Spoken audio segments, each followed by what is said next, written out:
مسؤولينta wasaaradda beeraha dawlad goboleedka Hirshabeelle ayaa tababar sare loogu qaadayo tayeenta iyo horumarinta iskaashatooyinka beeralayda ugu soo xiray qaar ka mid ah beeralayda xildhibaan Maxamuud Xuseen Gudbaaye oo ah xildhibaan ka tirsan dawlad goboleedka Hirshabeelle ahna aas-aasihii iskaashatooyinka beeralayda Balcad ayaa ka hadlay muhiimadda tacabka beeraha. waxaan rabnaa annagu inaan u gudubno waxqabad iyo amni see loo gudbi karaa waa in dadkeenay annaga waa xoololey waa beeraley waa kalluumaysato badiyaan haysanaa birigaan haysanaa maxaa la yiraahdaa beeriyaan haysanaa wabigiyaan haysanaa xooliyaan haysanaa marka culummada waxa ka saaran dadkan waajib mas'uuliyiinta oo aniga aan kamid ahayna waxa ka saaran waajib. Maxamed Abikar Ahmed gudoomiyaha ururka qaranka iskaashatooyinka beeralayda ahna wakiilka UDIS ayaa ku guubaabiyay beeralayda Soomaaliyeed inay ka shaqeeyaan wax soo saarka tacabka beeraha. marka iskaashato waxa la yiraahdaa wax isku darsaday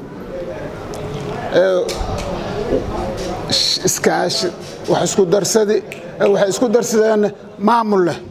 hadda waxa halkaan iga muuqdo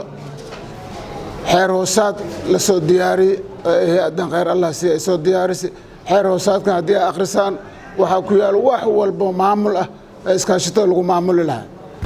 gudoomiyaha iskaashatooyinka beeralayda degmada Balcad Cismaan Sheekh Mustafa ahna gudoomiye ku-xigeenka ururka qaranka ee iskaashatooyinka beeralayda ayaa kula dardaarmay beeralaydu inay horumariyaan tacabka iyo wax soo saarka dalagyada kala duwan ee beeraha.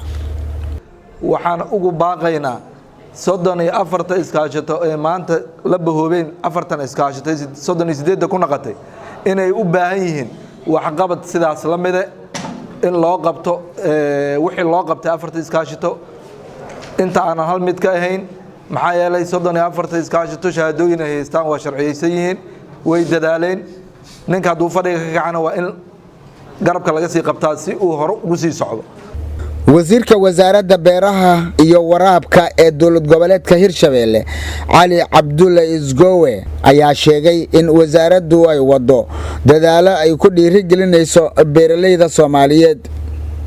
anaga hadii aan nahay wasaaradda insha Allah waa shaqo waa naga dhaxaysaa hadii markaas shaqadan oo garab nagu siinaysa anaga waa jecelnahay waa taageerinaa. waxaa gabagabadii la guddoonsiiyay beeralayda shahaadooyin iyo abaalmarino lagu dhiirigelinayo tacabka iyo wax soo saarka beeraha. Muuse Cismaan Abtow, telefishinka qaranka Soomaaliyeed, Muqdisho.